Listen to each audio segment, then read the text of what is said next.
So today I'm going to be doing an SFX look, special effects makeup. Let's just jump right into it. So first things first, we're going to change our shirt into something we don't really like. The next step is to put up your hair, because you don't want to get latex in your hair either. So you can just take it on your finger and rub it in your eyebrow. You're going to want to make sure that it's somewhat thick, but not too thick. The next step is to go to the store and buy cotton balls because you forgot to get them.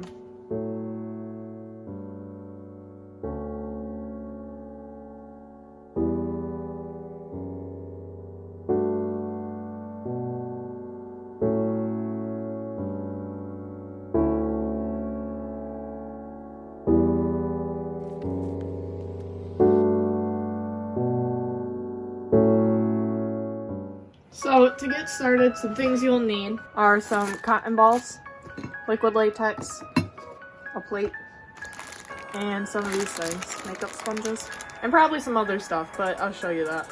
So the first step is to take your cotton ball, and you can kind of like unroll them. Next thing you want to do is take some liquid latex and put it on your plate. I basically just get a reference photo and then kind of do it. What we're gonna do is take a makeup sponge and lay down some liquid latex. I like to start kind of in the middle of where I'm going. So we're gonna start right here, I think.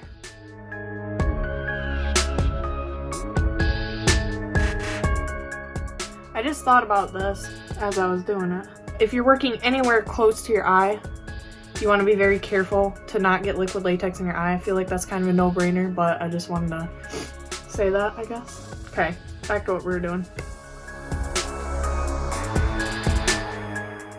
Now the next step is going to be taking the liquid latex again and kind of putting it over top, being careful not to pull your cotton off. This will blend out the edges as well as make it appear more flesh-like.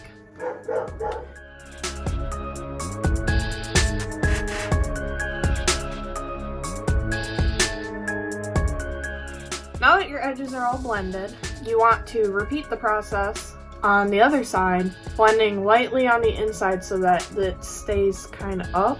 You don't want to let it stick to your face because that's going to be the inside of the cut, and the inside is raised.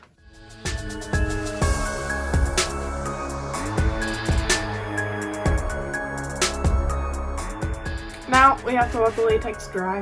Now that this is pretty close to dry, and I do not recommend this to anybody, but what I'm gonna do is take some scissors and pull apart some of the pieces that stuck together.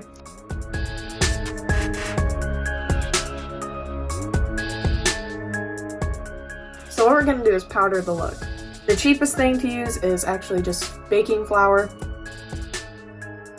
So now, what I'm gonna do is color correct. I recommend using a contour powder or else it's not gonna look realistic. So the next thing would be to conceal this. You're gonna need a lot of concealer.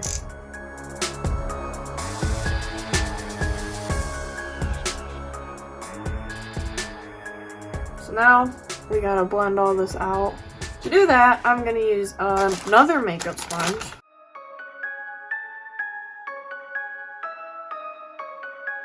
So now that I'm about 50 shades paler than I normally am, we're gonna start coloring this. It's not really blended out, like it's not tone English. Well, anyways, we're gonna start painting this. I'm gonna start by putting some black and red on the inside here.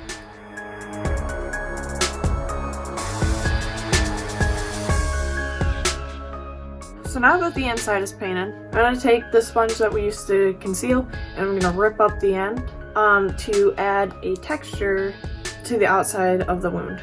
So what we're going to do is take the same red and we're just going to kind of cake this on here and then go around the edges of the wound.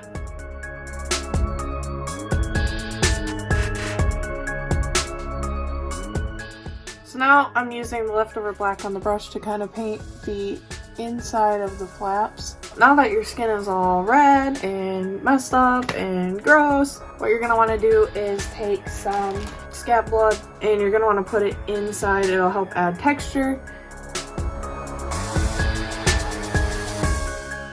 So what I'm gonna do is take this little brush and I'm gonna take a dark blue eyeshadow to almost add like a bruising effect.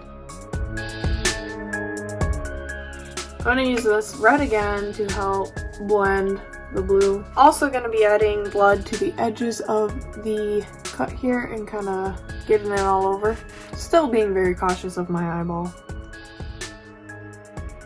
Now I'm kind of globbing it in areas and trying to let it drip down.